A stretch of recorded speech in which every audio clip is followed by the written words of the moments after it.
तुझी ठाई. हे पिल्लू मेहंदी झाली माझी कंप्लीट.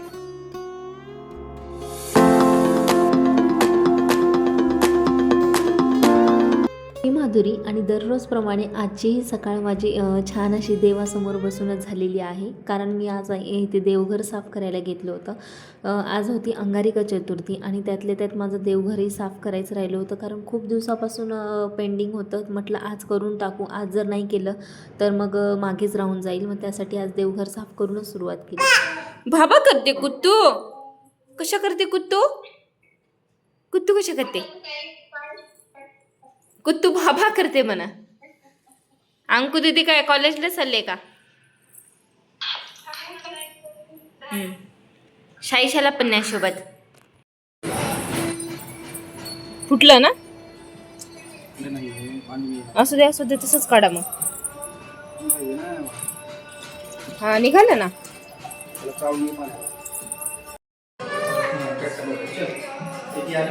हा कुत्तू कशा करते.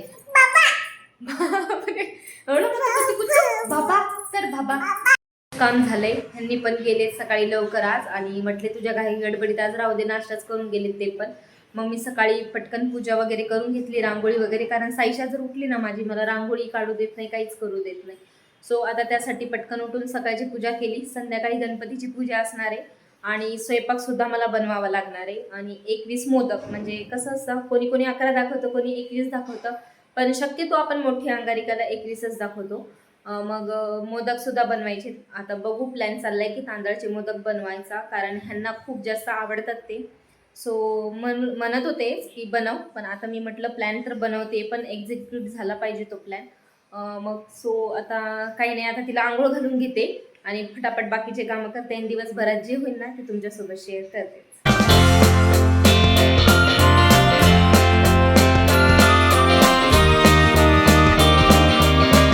कधी आयुष्यात आपल्या असे क्षण येतात की तिथे ना आपल्याला ॲडजस्ट करावंच लागतं. आता कधी नव्हे ती मी लग्नानंतर आज पहिल्यांदाच मेहंदी काढली आहे. कारण लग्नात काढली होती तिथून मी कधीच सणावाराला मेहंदी कधी काढलेली नाही. कारण समोरचे आमचे जे शेजारी आहेत त्या प्रॉपर राजस्थानी आहेत आणि त्यांच्या ह्याच्यात मेहंदी हे शुभ मानलं जातं. आपल्या ह्याच्यातही मानलं जातं परंतु आपण प्रत्येक वेळी काढत नसतो.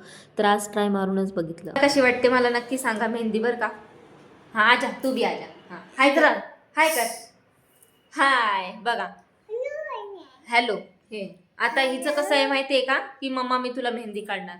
काढलेल्या मेहंदीवर वाजले 5:30 आणि आता इथे खाली बघते मी गार्डनमध्ये हराळी मला भेटली तर नाहीतर मग हिच्या पप्पांनाच आणायला लावते मी शक्यतो तर चला मी हराळी आणून घेते. मग आणायला आमच्या इथल्या खालच्या गार्डनमध्ये मी आले होते आणि आता इथे पाहते तर काय चक्क सगळी हराळी सुकलेली. आता बघू म्हटलं थोडंसं मिळणं अवघडच आहे. दाखवल्याप्रमाणे सगळं तिथे गार्डन मध्ये ना सुकलेलं होतं आणि तेवढ्यातून मी एवढी हराळी चॉईस करून करून आणली आहे. म्हणजे ना कसं एक एक बघावं लागलं मला. खूप फिरावं लागलं तिथे कारण ना भरपूर दिवस झालं माझंही जाण्या येण्यात नव्हतं खाली त्यामुळे मला माहिती नाही तर पूर्वी ना तिथे खूप हराळी असायची तर मी डायरेक्ट तोडून आणायची आणि मग घरी येऊन सॉर्ट आउट करायची किती पाहिजे तेवढी. पण आता असं झालं की आता मला एवढी शेवटी भेटली. तसं मी ह्यांना सांगितले की हराळी तुम्ही येताना घेऊन या. ऑप्शनल म्हणून मी आणली आहे तरी पण ऐन टायमावर जर नाही भेटली तर काय करणार. तर आता ना मी स्वयंपाकाला लागते. स्वयंपाक वगैरे करून घेते आणि मग आपण ब्लॉग कंटिन्यू करू. हे पिल्लू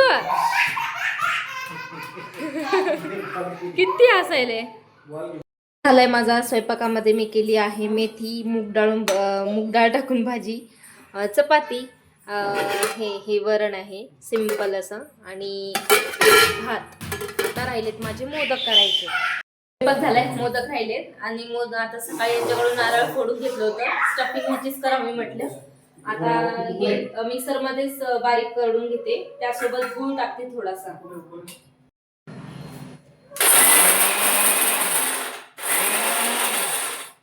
सोबत हे असं कधी झालंय का ते मला नक्की सांगा बरं का. कारण मी सकाळी सांगितल्याप्रमाणे मला आज बनवायचे होते तांदळाचे मोदक आणि स्वयंपाकघरात गेल्यावर ना तांदळाचं पीठच पुरेसं नव्हतं. मग त्यासाठी आता विचार केला की काय करणार. देवाला नैवेद्य पण दाखवायचं आहे आणि ह्यांना पण मोदक खायचे. मग काय गव्हाच्या पिठाचेच मोदक करायला घेतले इथे मी. आता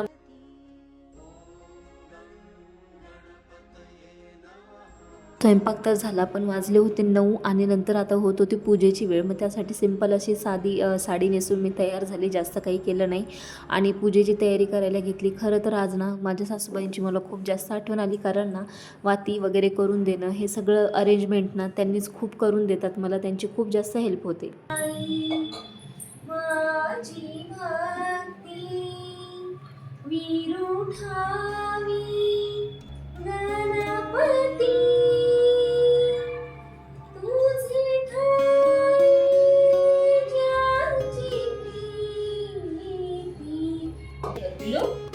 जय खनाथ देवाला. जय जय करा साईशा जय. जय कपिला.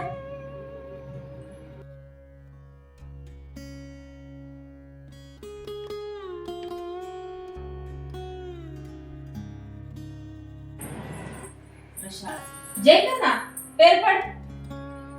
जय कर. हा. अरे मुलं नाही. हा, हा. चल.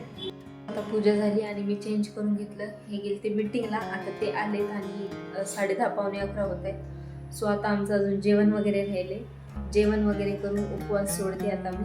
तर आजच्या ब्लॉगची एंड इथंच करते आणि तुम्ही कशी, म्हणजे तुम्हाला कसा अनुभव आला आजच्या अंगारिका चतुर्थीचा हे मला कमेंटमध्ये सांगायला विसरू नका. तुम्ही कशाप्रमाणे पूजा करता हे सुद्धा सांगायला विसरू नका. तर चला, आजचा ब्लॉग मी इथेच थांबवते. भेटूया पुढच्या ब्लॉगमध्ये. तोपर्यंत बाय.